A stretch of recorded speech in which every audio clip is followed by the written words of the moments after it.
Je vous remercie, Monsieur le Président de l'Assemblée nationale, Monsieur le ministre de l'Économie, du Plan et de la Coopération, Madame la Secrétaire d'État chargée des relations avec les institutions, Mesdames, Messieurs, honorables députés.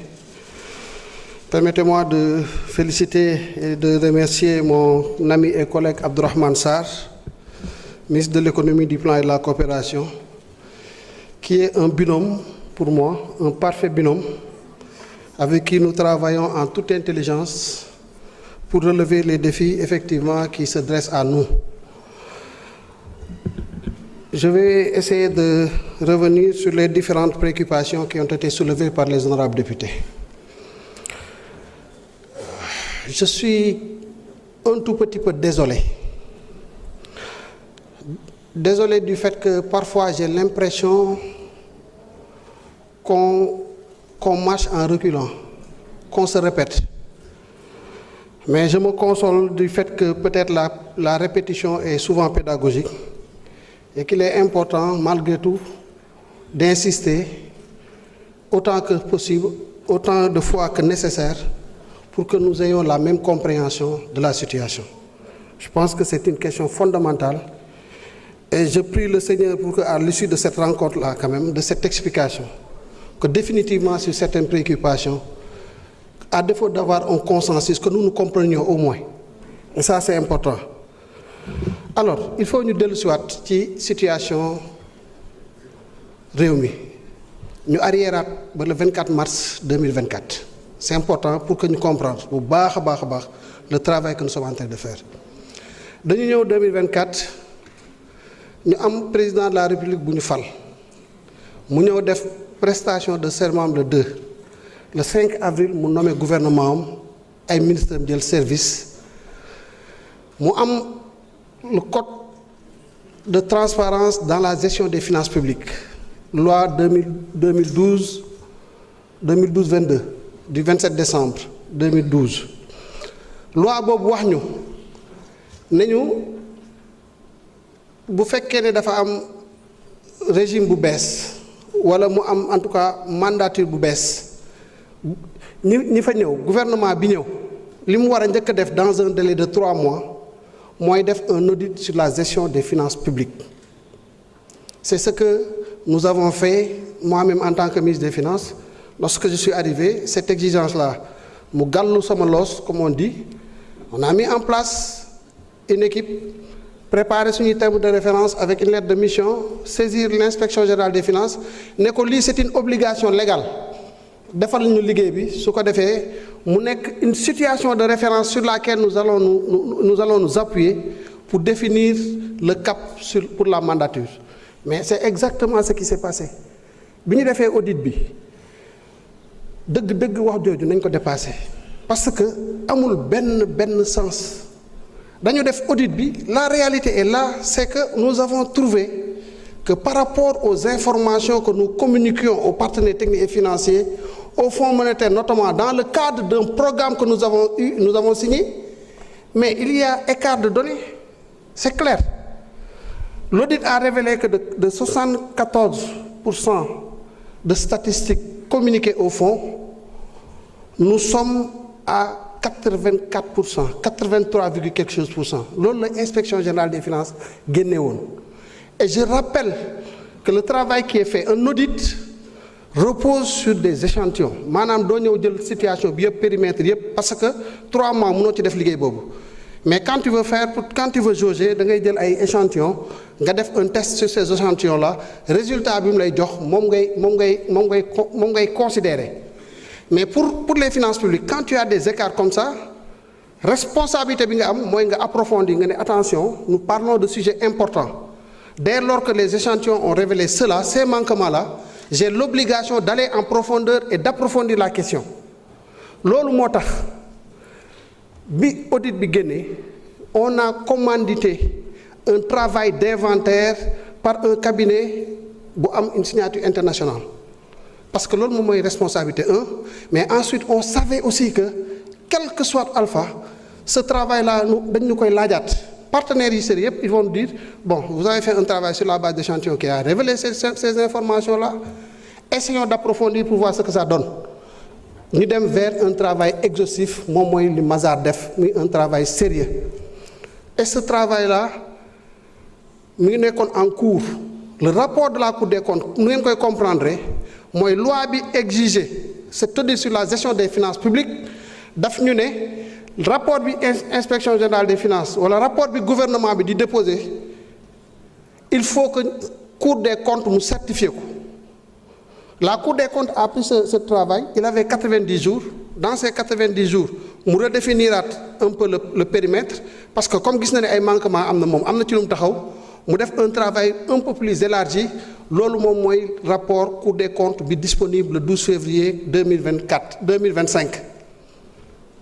Ce rapport a confirmé et même aggravé la situation bi nga xam ne moom le rapport IGF génne woon. On était après à 99% environ sur le taux d'endettement. Et sur le déficit budgétaire, on se retrouvait à un peu plus de 11%.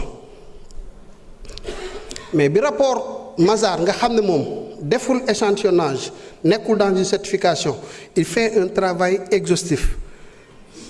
Convention de financement par convention de financement, convention de crédit par convention de crédit. Dans sa méthodologie mu wax ak kii demandé leen voilà la situation bi ma am confirmer leen ma en tout cas mu am une méthodologie scientifique buy répondre aux normes en la matière moom mu produire les 4 rapports yi ma wax rapport sur la dette bancaire locale, rapport sur la dette extérieure, rapport sur la dette du secteur parapublic et un rapport sur l'utilisation des fonds, les fonds qui ont été empruntés, comment ils ont été utilisés. Gis nga lii mooy situation dëkk bi benn moment li am solo li ëpp solo mooy ñu conscient de la situation des manquements qu'il y a eu et qu'on s'engage en toute responsabilité à corriger ces manquements là mais ci loolu lañ nekk moo tax démb bu ma doon wax ne liggéey bu sérieux la. Heureusement le Sénégal a ce qu'il faut en termes de ressources humaines. Am nañu ay lépp lu ñu soxla pour travailler corriger point par point am nañ ko et c'est sur cette base là que nous avons nous-mêmes écrit une correspondance adressée à la direction générale du Fonds monétaire international à la date du 28 février def une lettre bu wane ne on avait un programme avec le fonds, il y a eu des manquements, voilà la nouvelle situation, nous confirmons qu'il y a eu manquement dans les informations qui sont transmises. Et voilà la nouvelle situation. Mais voilà une matrice de mesures de réforme boo xam ne bu ñu ko doxalee pour préoccupation yi ñu soulever yëpp te mu andi ñu ci difficulté yi non seulement dinañ corriger la situation mais dootuñ ci amati parce que dinañ mettre en place un dispositif qui nous évitera de retomber dans les mêmes travers. Ce travail-là a été fait et c'est le point de départ des négociations avec le Fonds monétaire. On travaille avec le Fonds depuis lors, ñu challenger di discuter de toutes les questions sur les chiffres. C'est derrière nous, on s'est accordé, on a définitivement clos ce débat sur les chiffres. Lan moo ci des ñu négocier un nouveau programme. Pour négociation d'un nouveau programme dafa am ay problématiques yu importantes yoo xam ne il faut ñu teg ko sur la table ci yooyu la ñuy discuter te pour redresser le programme dara jiituwu si l'endogénéisation de nos revenus de nos ressources mooy lan mooy ne balaa nga naam ne fa te li ngay jéggaani da nga war a fexe ba am ci yow ba liggéey ba amal ko sa bopp ba nga xam ne li ngay jéggaani su mënta ñàkk tam du bari. Loolu moo andi le plan de relance économique et sociale et ce plan de relance dafa am un volet recette parce que le budget je l'avais dit et je le répète encore budget coow li ko waral lépp ñaari mbir la. Kenn ku nekk mun nga jàppe sa bopp ne yaay Sénégal ci sa kër pour nga doxal sa kër da nga am ay revenu moo xam da nga am salaire teg ci ay am produit de location am kër booy loué wala appartement booy loué wala nga am benn tool boo xam ne yaa ngi ciy jëlee dara wala nga am benn activité daal boo xam ne en plus de ton salaire ou de ta source principale de revenu loolu am na leneen lu mu lay apporter ñaar yooyu boo ko boolee moom mooy bloc recette bi nga xam ne moom mooy l'une des composantes du budget ndax pour mu leer soo amee ay recette ba pare say revenu nga ne man lii laa am nga ne man nag léegi kon naka laay dundee bu dee état naka lay dundee mooy première rubrique de dépense mooy les intérêts de la dette damay leb il faut ma fay sama bor donc intérêts yi mooy ñëw ci budget partie charge yi première rubrique parce que y a aussi un ordre de priorité dans l'exécution de la dépense. Deuxième rubrique nga ne mooy sama masse salariale mooy fonctionnaires yi ñi liggéey ci ainsi de suite lan lañ leen di fay après mu am nag les autres dépenses de fonctionnement encre oto bureau table papier ordinateur ainsi de suite loolu moom mooy dépenses de fonctionnement yi avec les séminaires les carburants. Voilà les 3 premières rubriques du budget qui constituent les dépenses de fonctionnement.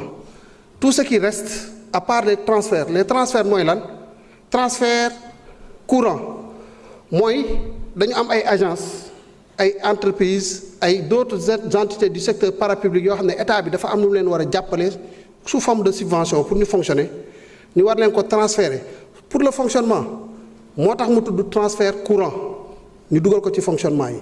mu des pour l'investissement c'est les investissements qui sont exécutés par l'État central l'État titre 5 et les investissements qui sont exécutés par les autres entités du secteur parapublic ñu tuddee ko transfert en capital investissement la mais en réalité du point de vue budgétaire dañ koy envoyer aux agences aux établissements aux entités qui bénéficiaires sous forme de transfert moo tax ñu tuddee ko transfert en capital pour mu leer lii mooy budget voilà les recettes voilà les dépenses.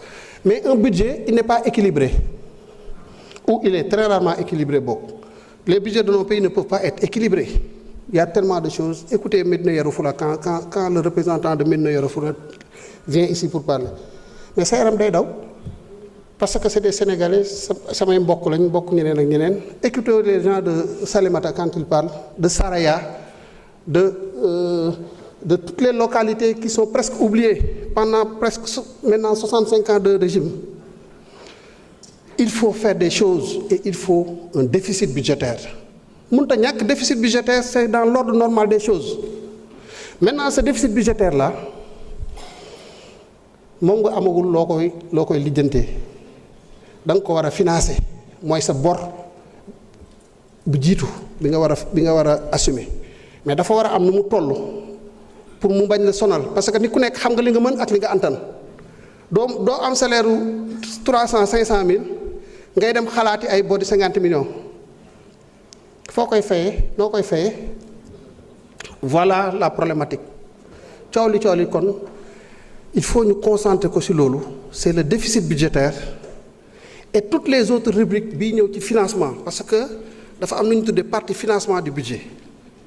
Financement nag bu ngeen génnee leen ci recettes yi bu ngeen fàttalikoo recettes yi jàll na donc le financement ne porte pas sur les recettes budgétaires ne peuvent pas être considérées comme éléments du financement. Les recettes budgétaires sont absorbées dans le déficit budgétaire, dans le calcul du déficit budgétaire. Recette amatu fa donc le financement comment il se fait sur le marché ngay dem looy financer dafa am solo boo fàttalikoo ci bi may wax ci dette bi partie dépense dama ne intérêt bi rek lañ fay jël. L'amortissement du capital il vient en bas dans le financement moom mooy principal bi nga leboon naka nga koy fay léegi nag ñun on n'a pas de problème de déficit budgétaire nous avons un problème de remboursement de la dette de refinancement du capital xam nga ba xam ñi ngi comprendre bu baax li ñuy wax c'est très important léegi nag loolu ñuy rembourser loolu ngay rembourser ay bor la woon boo xam ne dañ ko contacté woon nga fekk ko fi et tu dois l'assumer en vertu du principe de continuité de l'État mu nekk plus de 4000 milliards regardez la qualité de notre déficit budgétaire nous avons un déficit budgétaire 2026 de 1245 milliards virgule 6 n'est-ce pas loolu moo nekk seen document yi leen jox considérez que les investissements financés sur ressources externes se chiffre à 1209,1 milliards, je crois, quelque chose comme ça, mais en tout cas 1209 milliards. C'est-à-dire que les investissements que nous réalisons sur ressources extérieures, suñu déficit budgétaire bi tuuti la ko ëppee donc ça montre que ñun suñu déficit il sert à financer des investissements et des investissements bien financés parce que les financements sur ressources extérieures sont des financements concessionnels pour l'essentiel. Kon wax bi jeex na. Nous n'avons pas, nous, un problème de déficit budgétaire. Parce que nous avons un déficit budgétaire qui finance des investissements et dans des taux de financement, dans des conditions de financement appréciables, acceptables, les meilleures possibles sur le marché. coow li jeex léegi lan mooy suñu problème gars yi bàyyi nañu fi loo xamante ne nii faw ñu assumer ko 4000 et quelques milliards bàyyi nañu fi ay arriérés yoo xam ne faw ñu fay ko parce que on ne peut pas laisser nos entreprises suñu jàmbaar yi tout ce qu'on a dans le secteur du BTP et autres ñu liggéey loo leen fayuñu leen on s'est dit on va les prendre en charge fan lañ koy dugal ci partie financement bi comme opération de trésorerie en plus des OPEX mooy les opérations yi armée di def à l'étranger ainsi de suite voilà notre besoin de financement bi bu rëyee wax dëgg yàlla je l'ai dit hier nous sommes à 6075 milliards c'est important comme besoin de financement man mu fàttali leen ne 2025 nous sommes à 5700 milliards sans l'accompagnement des partenaires classiques et te ñafe nañ ko ba toll fii tout se passe bien on arrive à gérer parfois tant bien que mal parfois c'est difficile mais c'est normal c'est normal nous sommes dans une situation difficile et il ne faut pas qu'on se voile la face on ne peut pas se voiler la face la situation est difficile mais nous avons les moyens de gérer ça comment foofu la wax ji nekk foofu la ñu war a xalaatee pour génner les solutions et madame Diack Anta Babacar Ngom maa ngi lay ñaan benn affaire baatu restructuration bu ko sax tuddati xam nga lu tax man si le Sénégal était dans une situation où on devait parler de restructuration man je ne me voilerai pas la face dama naan la situation est compliquée allons dans le sens de la restructuration parce que c'est la solution mais nous ne sommes pas dans cette situation-là et je veux être clair, net et précis. Pourquoi? Quand tu es dans une situation, tu regardes toutes les solutions yi nga am, toutes les solutions qui s'offrent à vous. À partir de ces solutions, tu cherches un indicateur de différenciation des solutions. Un indicateur de différenciation ici, c'est le coût d'opportunité de l'instrument que tu veux utiliser pour la solution. Est-ce que tu as évalué le coût d'opportunité de la restructuration par rapport au coût d'opportunité d'un instrument que nous proposons, qui a commencé à faire ses preuves pour 2025 sur la dette bancaire locale et qui va faire ses preuves sur la dette bancaire extérieure, pour la simple raison que nous avons identifié, nous faisons le travail. Au moment où je te parle, on peut te dire, sur l'horizon de 10 à 15, 25 ans, toutes les choses que nous allons rembourser, choses bu nekk naka lañ ko lebee woon lan la ñuy coûter yan mooy pic yi dans l'horizon lan mooy pic yi période yi nga xam ne fa la ñuy génnee mu nekk une période de risque et nous avons travaillé sur des stratégies de refinancement mooy li Abdourahmane Sarr ministre de l'économie di wax léegi naan bor état kenn du ko rembourser dañ koy refinancer la dette nag et je l'ai ça aussi rappelé hier ça ne signifie pas que doo fay bor bi moom doo ko fay ba mu jeex mais ce que tu fais il l'a très bien expliqué c'est-à-dire que bor dañ koy évaluer en termes d'indicateurs pas sur un point mais sur une période lan mooy différence bi c'est-à-dire que il faut enclencher le processus de déclinaison des indicateurs sur la dette na am pente descendante ba pare ngay xool en fonction de tes besoins comment accélérer cette pente-là pour que bu bor bi di wàññeeku nga accélérer ko de sorte que doo am jafe-jafe en termes de liquidité. Vous avez utilisé un terme aussi que je veux vraiment écarter, c'est crise de liquidité. Tout le débat sur la dette, c'est la crise de liquidité. C'est parce que nous n'avons pas de crise de liquidité qu'on est là encore en train de discuter. Crise de liquidité, mooy nga dem ba amatoo xaalis. Am na ku fi jox ay exemple Ghana, Zambie, ainsi de suite. C'est vrai, ces pays-là, ils étaient dans une situation difficile. Ils ont eu des difficultés. Nous avons commencé à faire la consolidation budgétaire. Et je me réjouis d'entendre avec les députés qu'à chaque fois maintenant, mais toutes les interventions parlent de choses importantes. consolidation budgétaire. La consolidation budgétaire, moins notre capacité à revenir au déficit budgétaire de 3%, correspondant à la norme communautaire d'ici 2027. Nous avons 13,4% en 2024. Nous serons à 7,8%. Je vous donne rendez-vous au 31 décembre. 7,8% cette année, mais c'est une chute spectaculaire. C'est une chute spectaculaire. Mais def nañ ko te fofu la répondre à la question sur la masse salariale. Def nañ ko, on n'a pas réduit la masse salariale. On n'a pas réduit la masse salariale. On n'a pas réduit les dépenses d'investissement au sens brut de capital fixe. Au sens brut de formation brut de capital fixe. Là, nous avons un investissement qui dafa am njëriñ.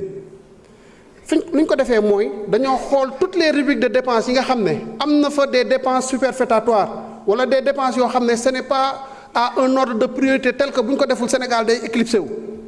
ñu ne dépenses yooyu mën nañ ko jël xool feneen fu ñu ko dugal foo xam ne moo ëpp solo pour réew mi te duñu gàllankoor ci suñu stratégie bi ñuy def. Voilà le travail que nous sommes en train de faire. Léegi nag lu ñu ciy jàppale mooy il nous faut des recettes. Il nous faut des recettes.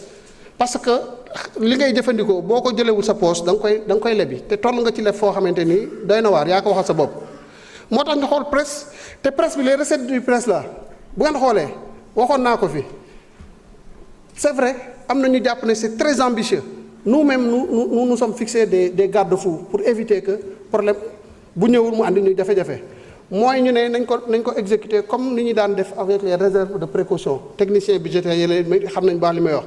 mooy ne da ngay sceller recette bi da nga koy constater d'abord avant ngay exécuter la dépense fléchée lu tax ñu jël garde-fou yooyu c'est pour éviter justement que suñu stratégie de consolidation budgétaire bi ñu fixé suñu bopp dara di ñu ko yàqal wala di ñu détourner ci objectif important yooyu.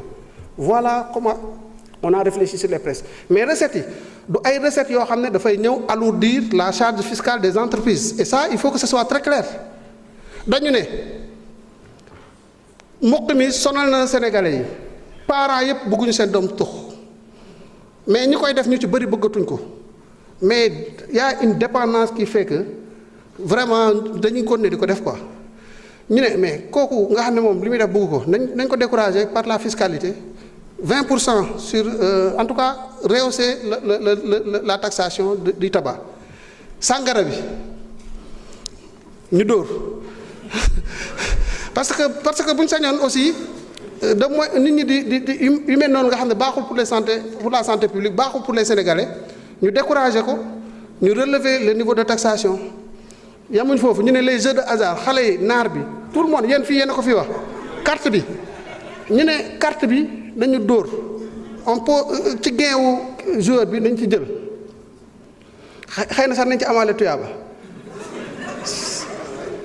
yàlla gën ci barkeel Sénégal parce que ndongo daara yi ñoom suñu mal xam nañ innamal xamra wal maysara ak yooyu yëpp mu lim rijsun min amali seytaani fajtanibuuhu yooyu yëpp alxuraan lim nañu ko nañu lii moom nañ ci yàlla musal kii ñu profité aussi nag donte nous ne sommes pas un état islamique je le dis en riant un peu parce que c'est un peu trop sérieux là ñu ne nañu fexe ba loolu ñu am ci dara pour defar suñu Sénégal pas pour autre chose. Ces recettes-là ne vont pas tomber dans les poches de Abdourahmane Sarr, ni dans les poches de Cheikh Diba, encore moins dans les poches de Ousmane Sonko. C'est des recettes qui vont servir à quoi? À financer le réseau gazier du Sénégal. C'est des recettes qui vont financer le Préferlo. C'est des recettes qui vont financer le second pont de Ziguinchor, qui vont financer les 30 000 logements et ainsi de suite tous les projets que vous allez retrouver dans le cadre de ce projet de budget 2026 que nous vous présentons. Voilà, mais pourquoi les recettes? Et pour vous apaiser, il y a un mécanisme que nous avons mis en place pour que vous faites qu'il y ait un problème de recettes, que nous ne quand même détourner de notre stratégie de consolidation budgétaire. J'ai été un peu long sur cette question-là, mais il fallait vraiment encore expliquer pour que nous comprenions la rationalisation des dépenses. On l'a commencé. Nous avons commencé par une rubrique. Ce que nous avons fait sur la dette bancaire locale en termes de gestion active de la dette mooy waxoon naa ko fi honorable Aïssata Tall fàttali na ko sànq mooy ne man dama ñëw rek j'ai reçu 1000 correspondances des différentes banques pour nous dire vous nous devez 100 milliards vous me devez 150 milliards vous me devez 200 milliards mais yàlla sedd na ne ñun fi ñu nekk nii boo dul góor da ngay daw fi ñu toog ni di liggéey nii ku fi toog boo dul góor da ngay daw parce que loolu la mbir mi laaj c'est des 100 milliards c'est des 200 milliards c'est des 150 milliards qui te viennent de partout ngay téye affaire yi gars yi di wax fii di wax fële mais avec sérénité tu essaies de définir mais comment je vais appréhender cela l'idée des APE sax ak traitement de cette partie de la dette bancaire locale ñu def ko ci API loolu moo ko andi c'était quoi d'accord venez amenez tout ce que vous avez nous sommes sur les marchés monétaires financiers et tout pour lever des ressources andil titre yi andil li ñu la ameel ñu waxtaan ñu trouver un moyen de refinancer cette dette là dans le cadre d'une convention ñu rallonger les maturités discuter éventuellement des taux nga participer ci souscription bi ñu jël une partie de la dette après on te donne des titres refinançables et toi tu nous donnes encore du cash pour nous permettre aussi de fonctionner. Voilà en somme ce que nous avons trouvé. Demandez à l'association professionnelle des banques et autres établissements financiers.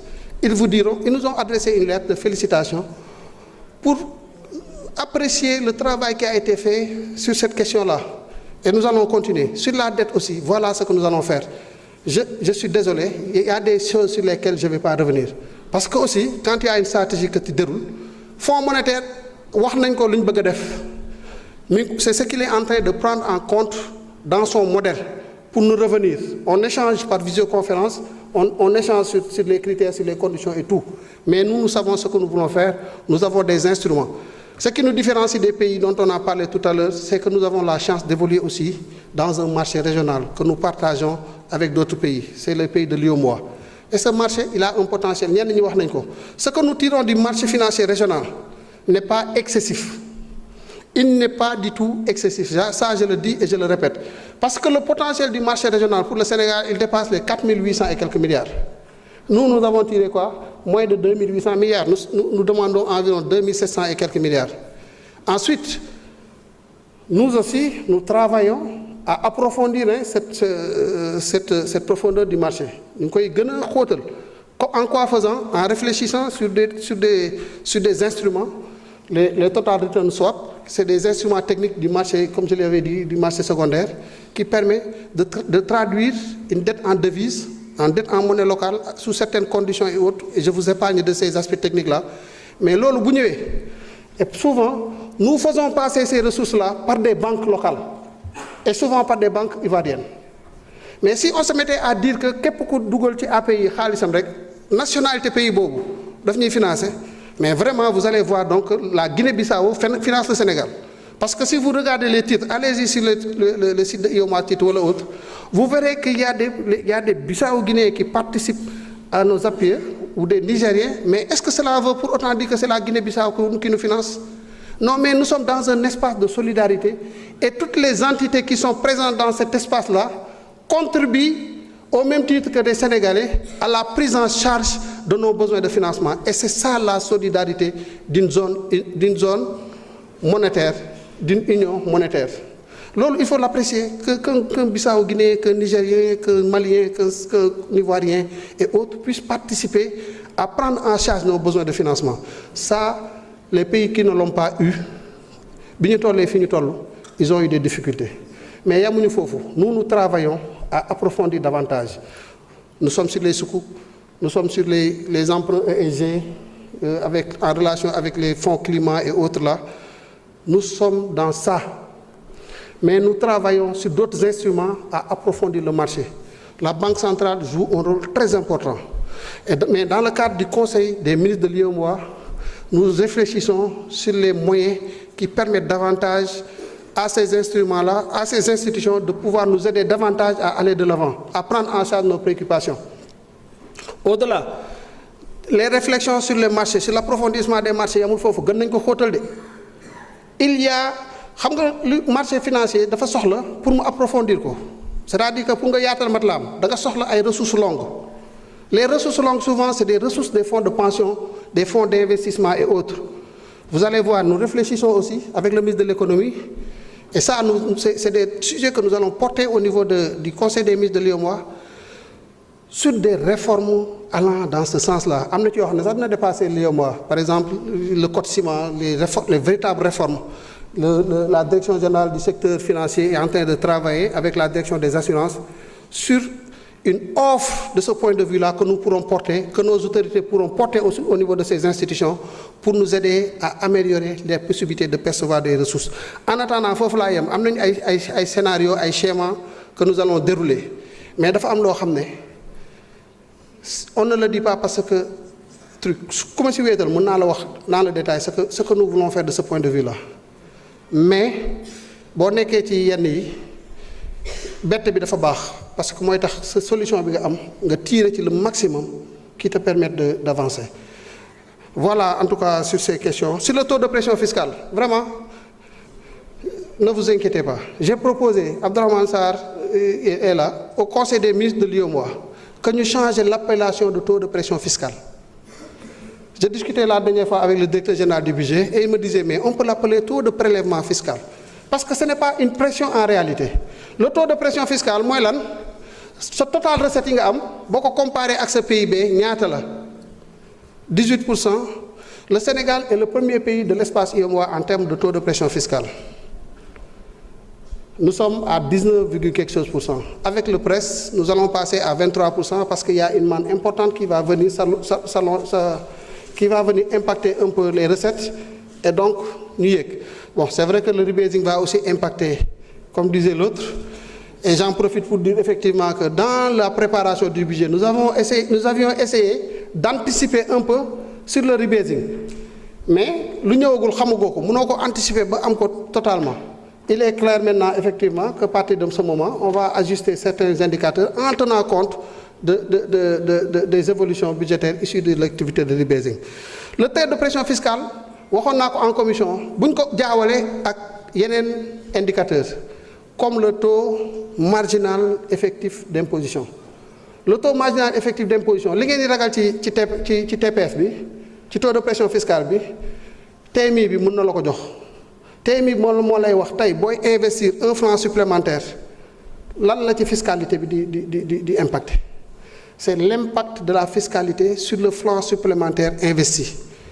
C'est un bon indicateur qui va te permettre de dire que, écoute, attention à la fiscalité, parce que l'autre tu décourages l'investissement ou tu décourages tel ou tel autre indicateur macroéconomique. Alors, l'impôt sur les ressources extérieures, 269 milliards. Honorable Thomas Faye, il se posait des questions. Pourquoi distribuer une cause sur les lignes de recettes du document voies et moyens? Il a raison, on ne l'a pas fait, parce que l'autre d'abord 269 milliards. Les ressources extérieures, dans le texte qui est organisé, nous devons exonérer le financement, nous devons exonérer le projet. Mais la partie fiscalité est prise en charge par l'État. Et l'État prévoit dans son budget le montant correspondant. L'État a 9 milliards ou 10 milliards. Nous créons une accumulation de dettes. Aujourd'hui, nous sommes en termes d'arriérés sur les taxes de 250 milliards. On s'est dit qu'il faut que nous mettions en place un dispositif d'appurement de ces montants-là. On a prévu cette année, au lieu de 9 milliards de l'année dernière, 269 milliards, dont les 100 milliards vont servir à prendre en charge une partie des arriérés et les 169 milliards vont être destinés à la prise en charge des investissements pour l'année 2026. Sur le PLR, le projet de loi de règlement, je pense que l'honorable député Aïb Dafé a bien répondu. Pour 2024, déposer conformément aux exigences, aux exigences réglementaires et législatives, déposer à l'Assemblée nationale, déposer à la Cour des comptes avec le SEGAF, le compte général des opérations financières de l'État. Vous avez 5 à 10 minutes de plus. Allez-y.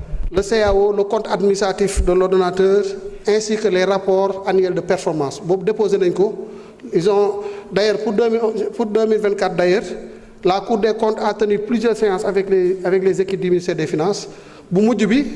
La séance contradictoire a été organisée le 11 novembre dernier et D'ici à la fin de l'année, certainement, ou dans les meilleurs délais, la Cour des comptes transmettra certainement à l'Assemblée nationale le rapport sur l'exécution des lois de finances et la déclaration générale de conformité, en même temps qu'un rapport sur l'exécution un rapport d'observation sur les rapports annuels de performance.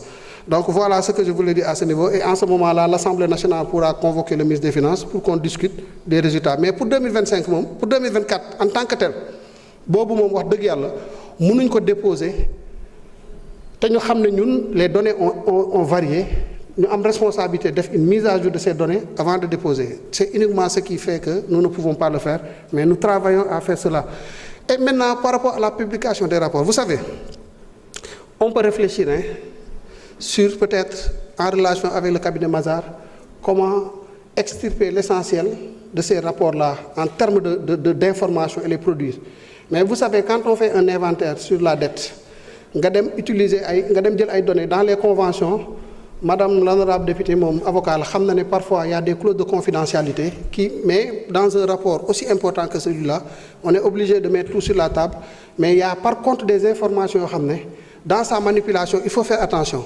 Mais le am solo, répondre aux exigences internationales en matière de publication de données. Moi, le bulletin statistique sur la dette.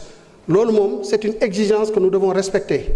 L'État, tardé sax c'est-à-dire que les données sur la dette ont évolué. On a eu une situation réelle à partir de fin juin.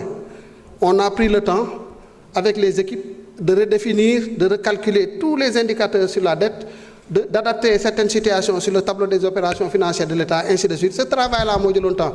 Mais d'ici la fin du mois, nous y sommes presque de novembre, ou au plus tard, en tout cas début décembre, nous allons publier les bulletins spéciaux sur la dette publique de la République du Sénégal, situation qui sera mise à jour en tenant compte de la nouvelle situation des données sur la dette, mais en tenant éventuellement compte aussi, si en tout cas nous disposons des informations officielles sur le rebasing très rapidement, une mise à jour tenant compte peut-être des informations sur le rebasing.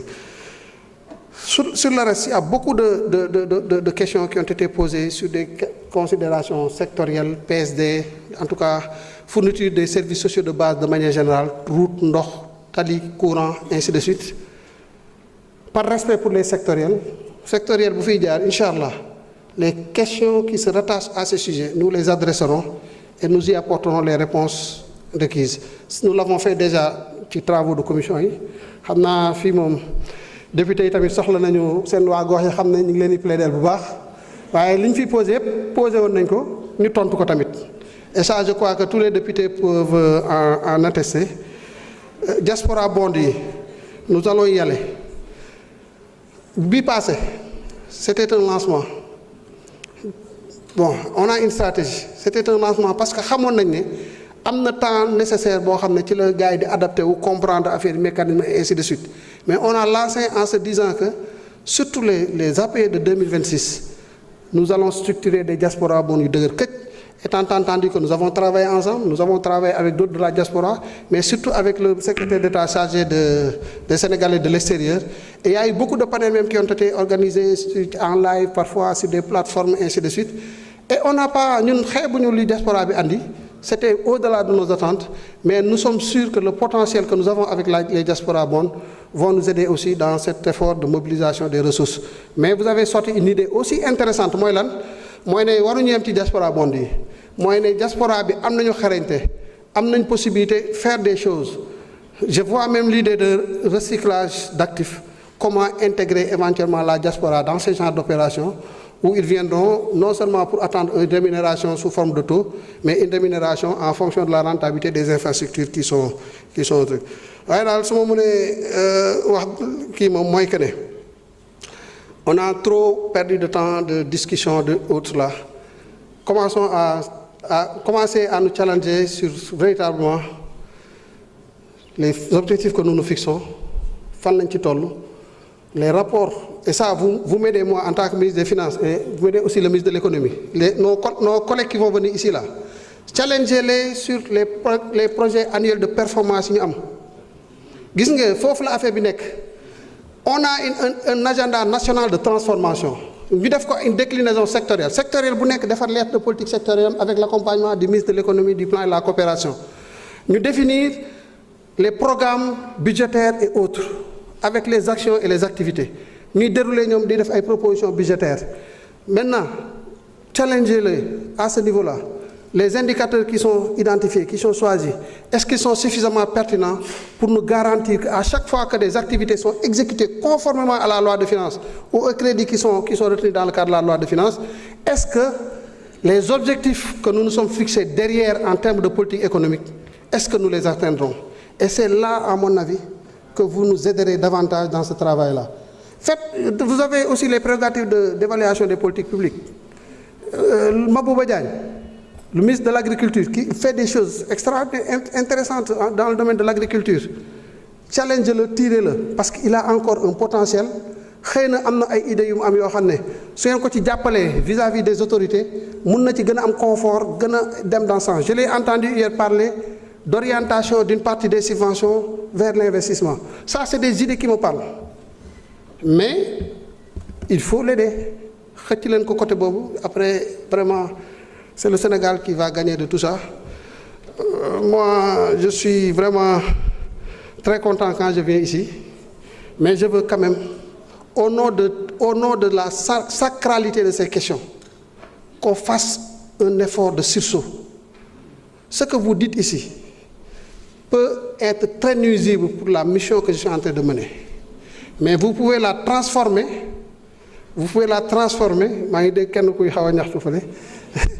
mais je le lui demande, parce que ça me lève le tamit. Je peux dire que vous pouvez transformer tout ce qui peut être perçu même comme information négative. Nous neutraliser les personnes derrière pour l'exercice budgétaire et qu'on essaie de le rendre profitable, donner davantage de confiance à nos partenaires pour nous répondre à chaque fois qu'on aura besoin d'eux et à chaque fois qu'on devra relever des défis. C'était le dernier mot et je vous remercie. Jërëjëf